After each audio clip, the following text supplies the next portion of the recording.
right, welcome everybody to episode 197 of the SEO Vault.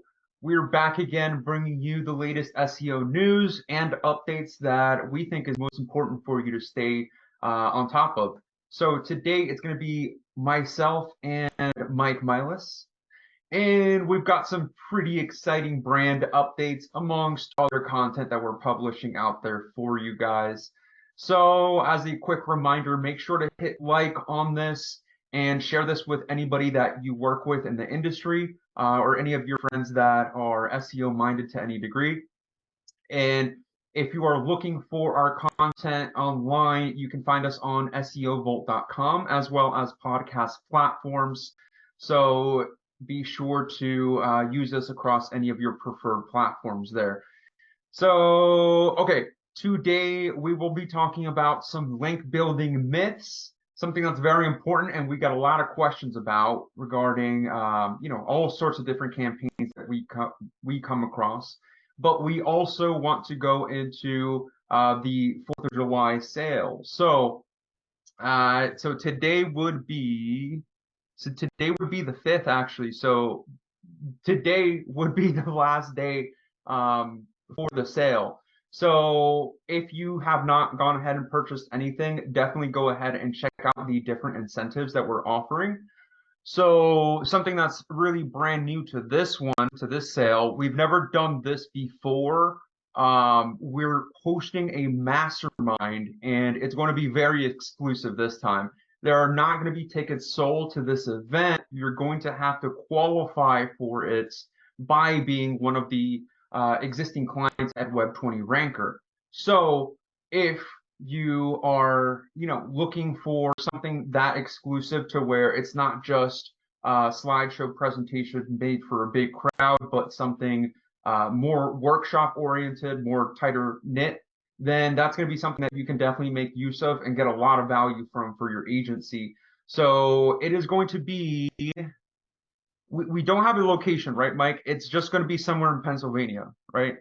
Yeah, I think it's either going to be around York or something, but I think it's going to be announced. Yeah, so maybe York, we're not entirely sure where, but what is confirmed is it's going to be myself, Mark, Nate, and Mike. Are you confirmed for this? I don't have parentheses over your name this time. Yeah, I'm pretty much confirmed. I'm not actually booked to be there yet, so I need to just confirm. But yeah, I got the dates and everything, so I am confirmed. You should expect to see me there until nice, very nice. So that's going to be sometime in September, I believe. The first week of September is what we're shooting for, in case anybody is looking for another mastermind to be going to. So if you have any other questions, let us know. But the info that we have right now is the top 10 spenders in the 4th of July sale are the ones that will qualify. And even if you don't win, we are going to raffle off. We have the, right. So the top 10 spenders qualify. And then we're also going to raffle off 5 additional spots for anybody that qualifies on the level 2. So again, you cannot purchase tickets to this event at all. This 4th of July sale is the only way to get access to this mastermind. All right. And then there's a bonus prize. That's right. So we did put together a bonus prize that we're giving away for anybody that, it looks like this is anybody that participates in the sale. So you get to submit one problem campaign. So any tougher campaign that you're working on that you want a consultation on, it's not going to be a one-on-one meet. It is going to be a prepared video that's done by myself or actually it's probably going to be myself, but I'll definitely share the insights with other team leads so that you end up getting a very comprehensive audit and takeaways as far as suggestions for your campaign. So that's going to be the campaign makeover bonus. And again, this is only available for people who win this in the sale. So there's some other freebies. There's going to be one-on-one coaching opportunities with myself or Mark. There's also going to be free software access given out. So as long as 6 months for local Viking or local brand manager. And that includes the Geo Booster features as well. So be on the lookout for any of that. So again, today would be the last day for you to participate in that sale. All right, so the other very important brand news that we have for you today, we are going to be doing our quarter 3 Webby this next Monday. So that is July 10th. And we are going to be talking about the main topic for this quarter. It's going to be accelerating your SEO wins. So as a recap, let me pull up the quarter 1 and quarter 2 here, but previously, we went over filtering issues, what they are, how to identify them, and what to do. We also then went over on quarter 2, we talked about different ways to audit campaigns, what to look for, and how to make adjustments from those findings. Now, quarter 3, we're going to talk about, okay, on top of all of that, if you've handled everything you need to handle, and you've got a pretty decent campaign, but you're trying to accelerate the results, or maybe you're just trying to shortcut to those map pack rankings. That's what this one's going to be about. It's going to be accelerating your pathway to that success or towards basically more traffic for the website. So again, if you are looking to participate in that, we're going to provide a link for you to sign up. You're not going to want to miss all of that shared information. So definitely try to catch the live event for that, because that way you can ask specific questions. Otherwise, you will just have to catch the recording afterwards. All right. So this next segment, we are going to look at a blog post submitted by Sophie. So we are going to talk about the 13 link building myths. There's a lot of different great tidbits on here from across our teams regarding link building and the different things that we've seen across the campaigns that come our way. So if you haven't read that yet, head over to the Web20 Ranker blog to check that out. We've got a variety of topics here. Just one of them that I was picking out from it that I thought was pretty important. So I want to ask you, Milas, so and on this blog post, there's a ton of different topics introduced that are definitely worth looking at, but one of them would be the use of anchor text. So I know that's something I want to kind of revisit, especially if we do any tests in the future, but I'm wondering if you have, what are your thoughts as to anchor text usage, just off of the context of like a lot of the audits that I've done lately, I'll see a lot of people doing tons and tons of branded anchor text and naked URLs, which there's definitely a good reason to do that if you're building a lot of links. But just wondering what you think, Mike, on that topic, if that's a pretty recommendable thing to give out to anybody building links. Yeah, I used to be a very anchor text heavy promoter, promote people do that. Actually for a long time, even when people were saying, no, don't build anchor text, build more branded, I still promoted heavy anchor text. And I could say there was definitely a short time where it was a very fine line between penalizing or like getting a result. And honestly, what I found now is because I stuck with it for so long, I really saw what the impact was. And over time, I noticed a lot less of my links just overall having an impact. I honestly don't get like as penalized or as like sandboxed or whatever, people called it in the industry at the time.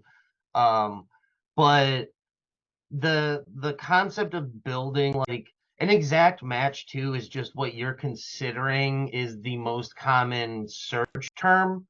But I mean, any phrase that someone would search in Google could technically be considered an exact match phrase. So with that said, when using the same exact match phrase over and over again, That's where like I didn't seem to get a result. And even just like fine variations, like if you were doing like roofing company near me, expert roofing companies, find roofing companies, which was a strategy for a while. Um, but I've definitely found that having even anchor text, which could still be considered exact match, like roofing companies or roofing contractors or experienced roof repairs in your area, like there or near me or something. More of those like variation exact match terms still are extremely useful, but along with a well-branded site in general. Not even well-branded anchors to that page, but just if your site, like the home page, the about page, the general brand itself is very well branded, has a lot of branded links and stuff, then building some more of those anchor text links can be very valuable still. But building like your primary keyword as your anchor text, I would say is for the most part pointless nowadays. Okay. Like that's Yeah. my personal belief. Like I believe building, anchor text, but like saying my keyword is roofing Chicago or roofing contractor and you purposely go out and build 10 links with roofing contractor as the anchor, I wouldn't do that. That's a waste of link equity as far as I'm concerned. Okay, yeah, and you introduced a few different things there. One of them, I think you were talking about, so if you've got pages that make sense to receive branded mentions, am I getting this right? Are you saying that, for example, homepage, about page, anything that explains the business, that's probably going to be a good spot for you to build the branded, but are you saying then kind of think outside the box or think more relevant to the specific queries now for service pages and others? Yeah, exactly. I don't think people need to be necessarily afraid of saying, "Oh, I'm building my first link to this service page. I got to make sure I build like URL and branded anchors first." But say you have like a roofing company and it's John's Roofing, and then there's John's Roofing about John's Roofing page, and then there's a John's Roofing Services page. All those pages are branded to the company. It's about that company's services or just about that company's history or about that company and everything on the homepage, right? But when it comes time to building links to the roofing repair page, I don't think you need to go out and then say build John's roofing repair or like make branded and pillowing links. If that service page, which probably has links to all the services on it, is well branded for your company's services and the about page and the home page and all of that, it would make sense that someone or a link just talking about the general service wouldn't reference the brand, but just would reference information. Like if a blog post is talking about pricing or doing it yourself and the difference between doing the roof repairs versus hiring a professional, those types of things, you can link with just an anchor text. You don't have to like build following links to that service page before you build an anchor text link is my belief. Okay, yeah, and that's pretty much what. Yeah, I agree with you where you say it's a fine line because it's hard to just recommend to somebody to get a little bit too close to the keywords. So I think that is a pretty good way to explain it. It's like maybe don't think so much about the keyword, but think about the connection of, okay, this article from a third party pointing to mine. Am I gonna just kind of stick to the obvious and put the same keywords and potentially risk a penalty? Or are you gonna think, oh, okay, maybe somebody doing this type of service, it's important for maybe this answer to be, maybe everybody top ranking for that service has an FAQ and they all have the same one question. Well, maybe your page is the one that gets linked to because of its answer that they provided on the FAQ. So I think that's a great way to kind of look at it because it's almost like thinking outside the box, which really keeps you safe as far as, oh, if you're scared of link building or if you maybe you're picking up a lot of links or doing a lot of effort, so you're just getting all these links from everywhere and maybe you're scared. Yeah, I think that's the best way to do it. Just think more outside the box versus thinking about, oh, well, maybe I should do a naked URL or just brand it.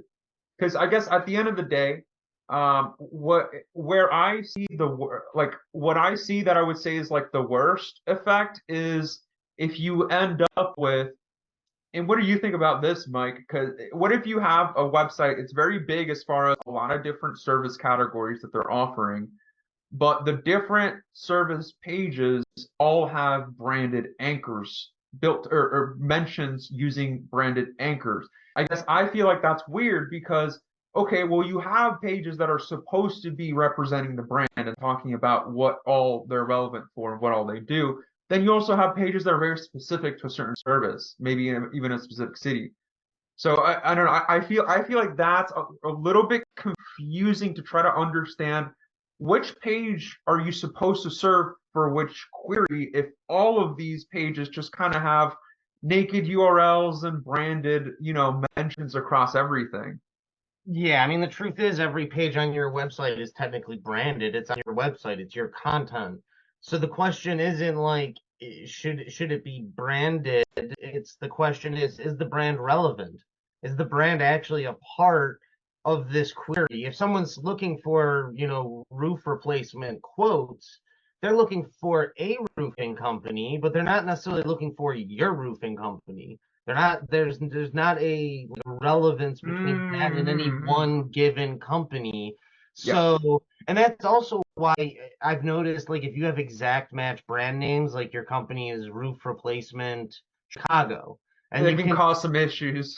you can rank really well for roofing replacement in Chicago and things like that, but once you start getting into like roof repair and these other terms, it starts to get almost difficult. You almost hit like plateaus because it's like Google gets confused between now what's relevant and what's your brand. And it's obvious what your brand is. If someone searched for roof replacement Chicago or roof replacement, that's a high probability it's your brand. But if they're searching for roof repair, they're not necessarily looking for your brand, but your brand is roof replacement now. So yeah, there's a lot of disconnect there. The fact is try and like I've always gone back to this since day one. Like think about, does it make sense? Is someone Yeah. going to click on this link and read this anchor text because they're looking for my company? Like if you're getting sent to an about page about a company or a service page for a company, then you're interested in that company's services or that whatever. But if it's a specific service page, then you're interested in that service. Maybe you're interested in the things on that page about that service, like the average pricing or the process that's used for that service. Like if you see competitor pages, like even blog posts and stuff ranking for rich snippets and things like that, you'll often see rich snippets that are relevant to your primary target terms, but widely outside the term itself. And you can link with those anchor texts to that page as well. There's a lot of relevance there, but when you just narrow it down to like that one term or that one little niche, it kind of roadblocks Google in understanding the big picture and ranking it for all of the things. Because I think, what is it? They said like some 60% of search, probably more now, is long tail or something like Oh that. yeah, especially as people get more comfortable with just using search engines, I think And you start to kind of get more developed and complex in what you type in than I guess the simple stuff that people used to use before. But also, I mean, yeah, the internet gets more and more crowded. There's going to be, I don't know, I can imagine people just doing a little bit more research or trying to find a little bit more before they pick somebody. But yeah, tons of good value there as far as what you've explained with anchor text usage. Because it goes way further than just writing down, okay, this competing page has 5 branded anchors.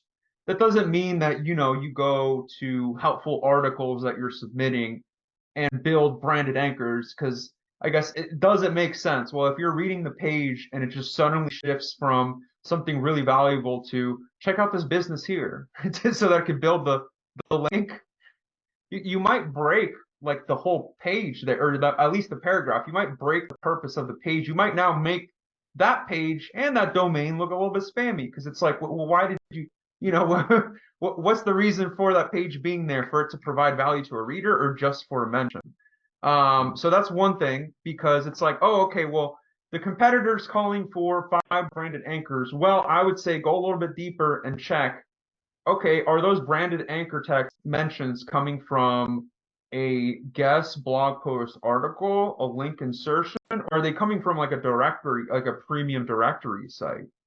You Hmm. know, because that might really explain that missing piece of info that, makes the difference in the campaign.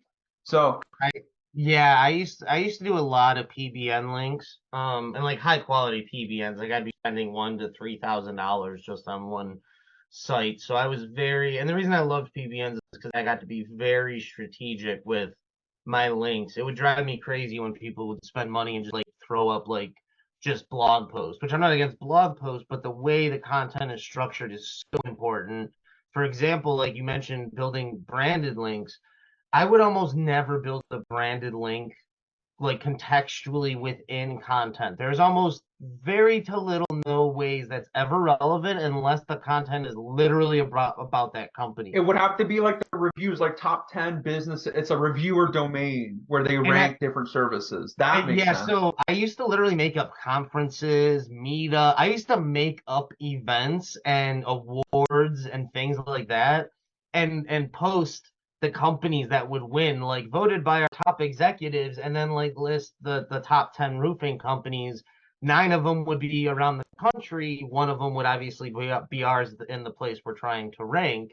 And then we could even include stuff like their Yelp reviews or review profiles, and there's a lot you can do to make that brand link really relevant and trusted to Google where it looks natural. But yeah, posting a blog post about roofing repair and then saying, want to learn more about roofing repair, visit John's Roofing, that's not going to work as well from my Yeah, experience. there's better, I guess, better ways to do it. Better ways to Fail. I'm contribute. not going to say it doesn't work. Right, Okay. right. You can get results with crappy brand links and throwing stuff out there. So don't come in and be like, no, I especially shouldn't especially do that. like especially like, oh, I'm just trying to blast it right now for the next month or so. Yeah, but also think about, okay, is that webmaster, whoever's running that domain, are they going to keep that page on there forever if that's as much effort as you provided? Like, I don't know. That's Yeah, you don't really know what people are trying to do. Like I see people post on Facebook and people like laugh emoji and stuff, and they're like, I'm trying to build 1,000 blog posts a month with AI, or I want to like blast my site with links so we can get more link juice, and of course all the SEOs come out of the woodwork to tell them how crazy wrong they are, which is fine. But the fact is, some people like churn and some people burn. have a good strategy for it, Turn or and some burn is people a have profitable authority. business, is the fact. Yeah. Like, I'm not going to sit here and pretend like you don't really know what they're trying to do. I could think of a million scenarios where spinning out 100,000 pages of content every month could be beneficial to Right, people. right. I think So, it was the LinkedIn not that long ago. What was it, like a few months ago? LinkedIn went crazy with AI, but again, they tons of authority, tons of opportunity for blog posts that they were missing for years that they could just easily pick up on. So there's very different, I guess, use case.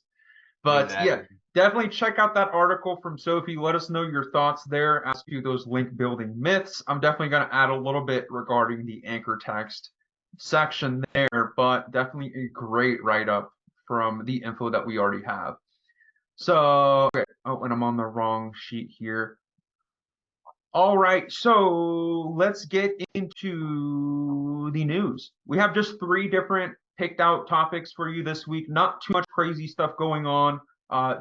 Definitely lots of small updates here and there, progress being made on platforms, but we've got three things we want to talk about. So the first one here, Google to drop support for sitemap pings.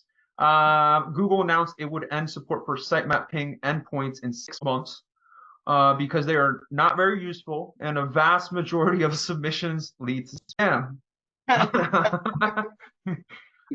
Gee, I wonder s- why. did you ever, Mike? Did you ever make use of that? Have you ever requested? Honestly, so it's been built into so many tools and things I've used over the years, so I won't say that I haven't used it. But even since the very beginning, when I heard about that, I was like, this is going to be pointless very fast because the only person who uses this is the webmaster, and the webmaster only, and that's that's what they called them back in the day, the webmaster. The only motive they have is to profit from their site. No one builds websites because, I mean, I guess nonprofits and things, there's the exceptions, but 99% of the internet is there because they're trying to make money.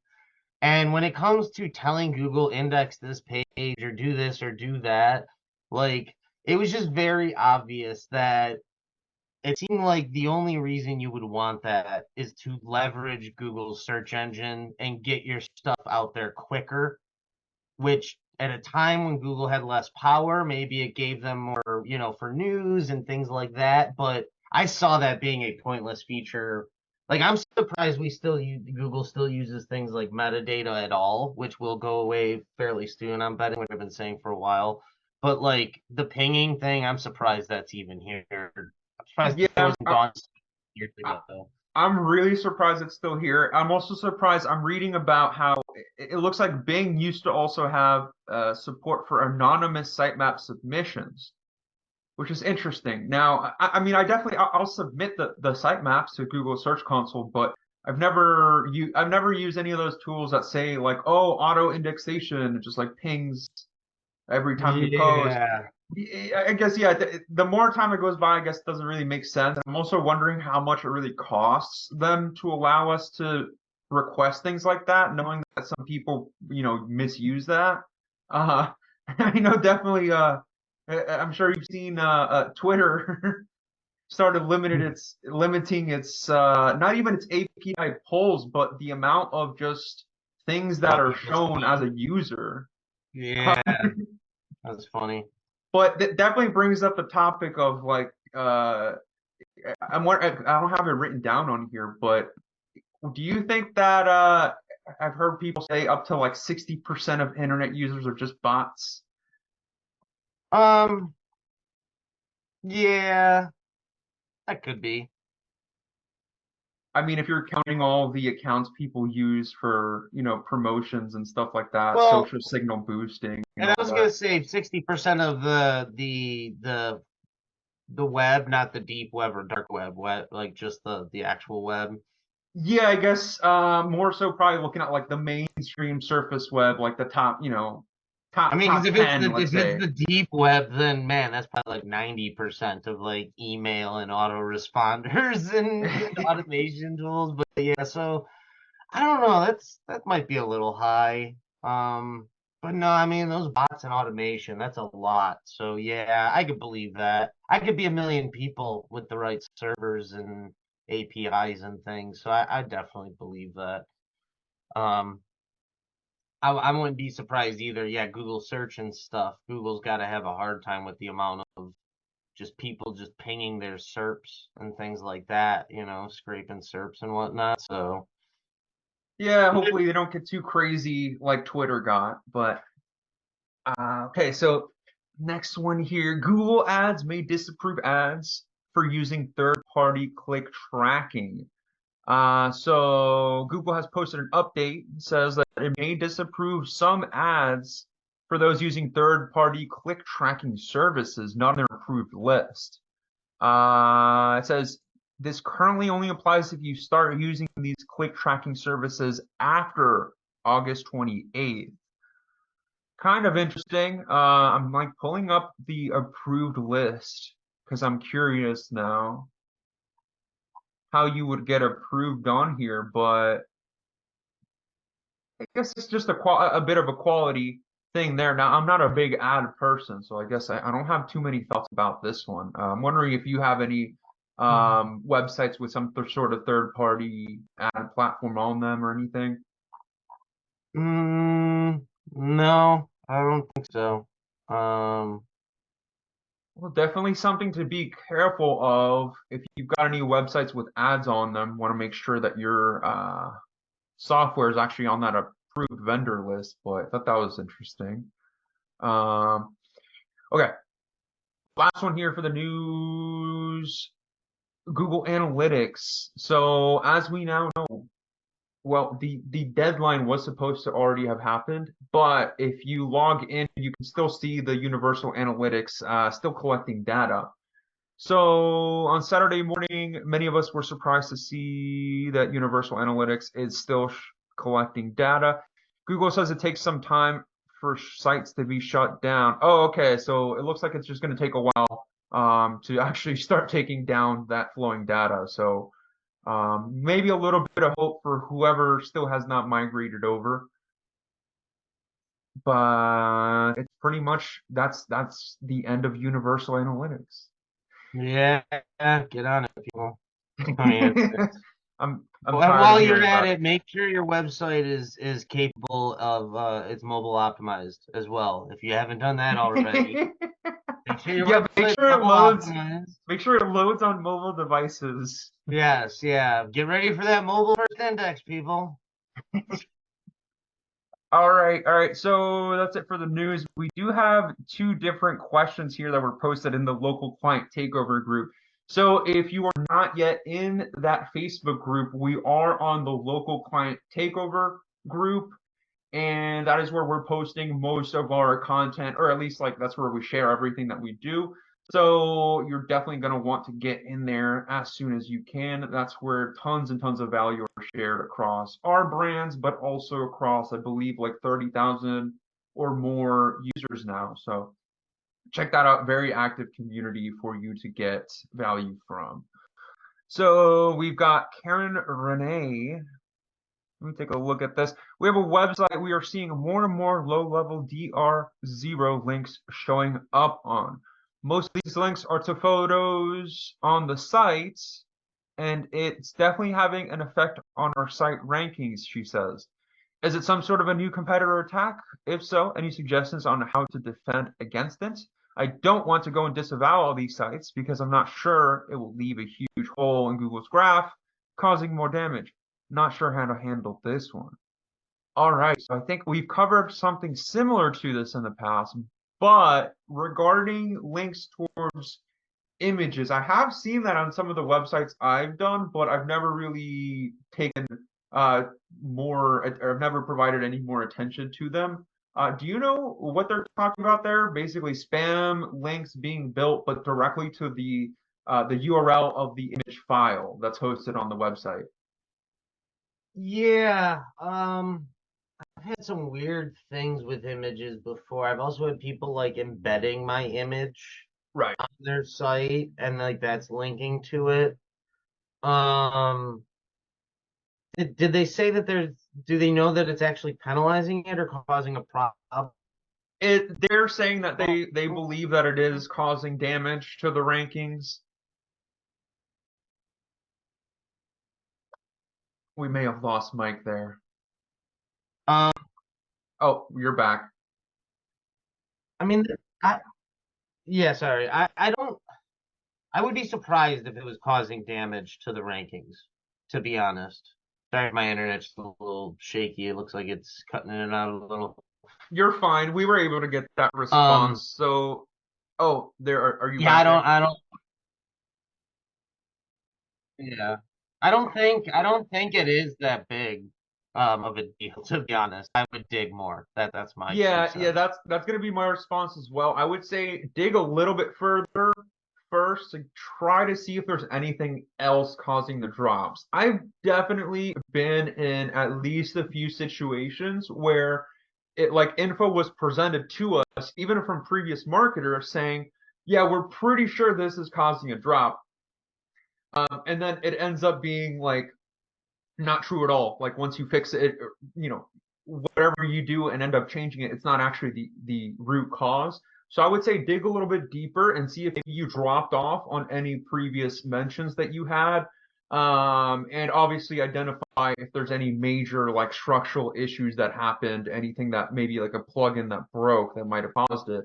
I guess anything further, if you see any drops, work your way backwards as far as which pages are dropping. And again, like, okay, which links are pointed to that one? Did anything change on the website? Did internal linking shift? If nothing, I would say I would still not, I'm not a big believer of disavowing links. Now, let's say you're running a pretty decent holistic campaign where there's a lot of work being done. There's a lot of content, good content being added. and there's new backlinks being built across the different content, everything else as usual. If at that point you still keep getting a negative downtrend and you still see new links like these showing up, then maybe I would say think about the disavow. But right now, I would say at a broad level suggestion, don't disavow. I would ignore them, but I would keep monitoring them though. I know Ahrefs, if you if you like connect to Google Search Console, you can add as many websites as you want, and you can then set up notifications for new backlinks. That way, you can kind of get notified via email in case it ramps up, right? But yeah, that's what I would say for that. But yeah, I would. It is. I have seen it though. Like it's not something super, crazy that targeted. It definitely is spam that can come across different websites. Okay, we've got a different comment from Alex Batdorf. So he asks, how important is it to have accurate NAP in my website and other places there where I build links? Our previous guy did some link building. After that, we changed our location. So now I can't find how to edit them. What is the solution? So I guess if they're, I guess if these are citations like directory listings profiles, you'll have to reach out to support for each of those locations and ask them whatever their verification step is to get you access back, if you lost access. So there's supposed to be a way to get access back, as long as you can prove that you're the business owner for that given place that you're going to. But I mean, yeah, it's pretty important. I think that's an obvious thing, though. It is important for everything to line up. Now, sure, if you've got thousands and thousands of solid citations and maybe better premium directory listings that are all correct, then those few that sit around incorrect, it doesn't really matter, especially if they're obscure places that don't really get that much traffic anyways.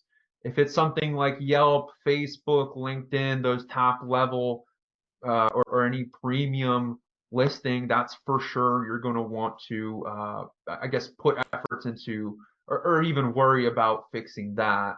And again, that's in the context of I'm sure you're already doing citations with the correct names out there. So the best way to address, especially if you have any premium directory listings that are incorrect, and maybe you don't want to subscribe to Yext or something to acquire those, the best way would be to do a data aggregator submission.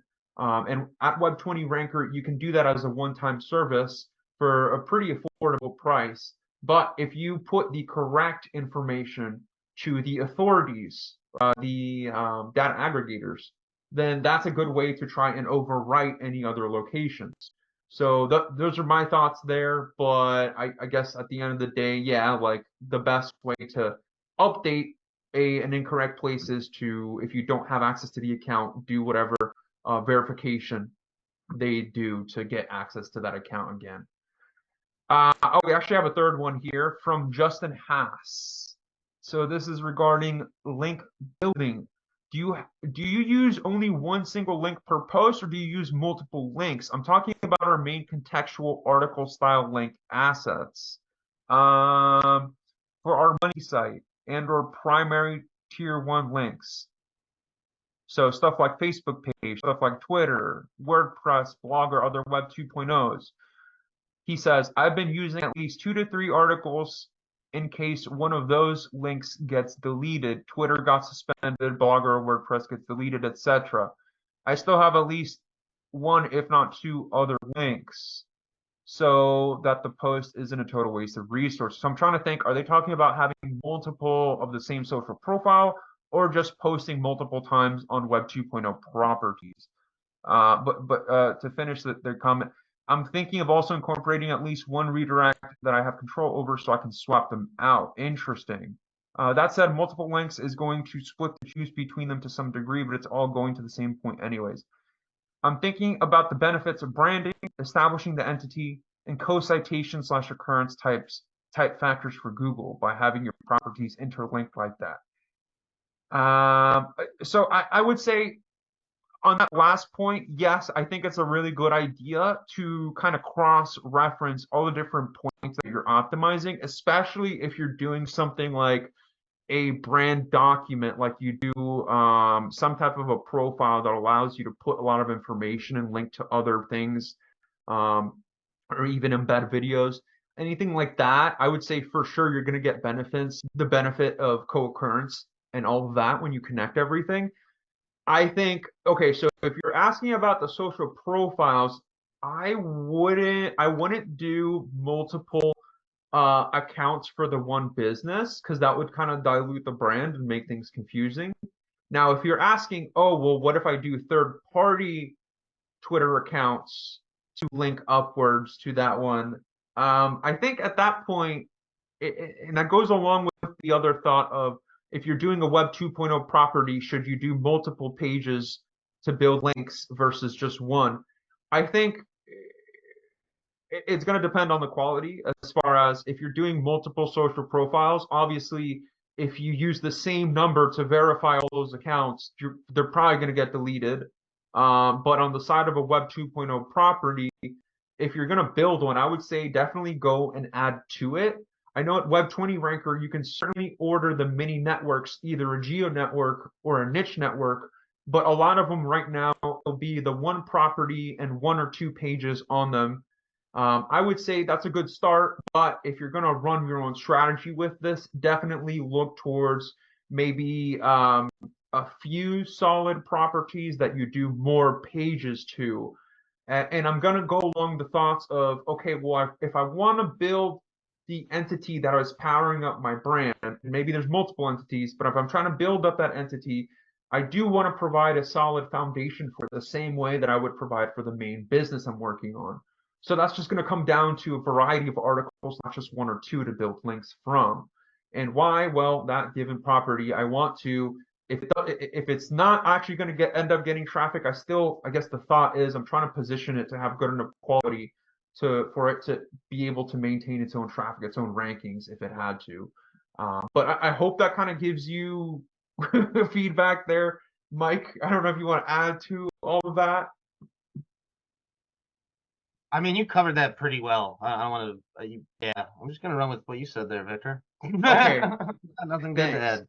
Killed So it. yeah, think what's gonna make sense. I think you're already on the same thought as long term wise. Is this a good idea? So if you kind of lead with that with your strategy and try to build some properties that are just too high quality to get deleted, I think at that point, you end up doing away with that issue of just kind of moving a little bit too fast across way too many properties at once. So, Yeah. all right. Well, that brings us to the end of our episode. Mike, any final thoughts here? I know we had a bunch of content, we had a bunch of exciting brand updates. Anything you want everybody to keep their eyes on for the next week? Keep your eyes on. I Yeah. mean, keep your eyes open, period. This is SEO. At any moment, the whole thing could just go up in flames. SEO is gonna be dead. No, but seriously though, no, I mean, good episode. We had some good stuff. Definitely pay attention to those links. Links and on page. Hate to say it, that's SEO in a nutshell. Links and content. It always has been, probably always will be until Google comes up with something better than links. I don't know what that'll be. Probably something with AI. But yeah, hope everyone has a great week. Thanks for joining us. You want to take us out there, Victor? All right, guys. Thank you for joining us. Just a reminder, hit like, hit your reacts wherever you're watching us, and make sure to share this with any of your friends that are working in the SEO industry. You can check us out on SEOvault.com amongst other podcast platforms. Other than that, remember that your feedback is hugely appreciated for us across any of the blog posts that we do, courses, or whatever content we're doing. So we always appreciate your comments and feedbacks across the entire brand. Thank you so much for joining us today. We will see you guys next week.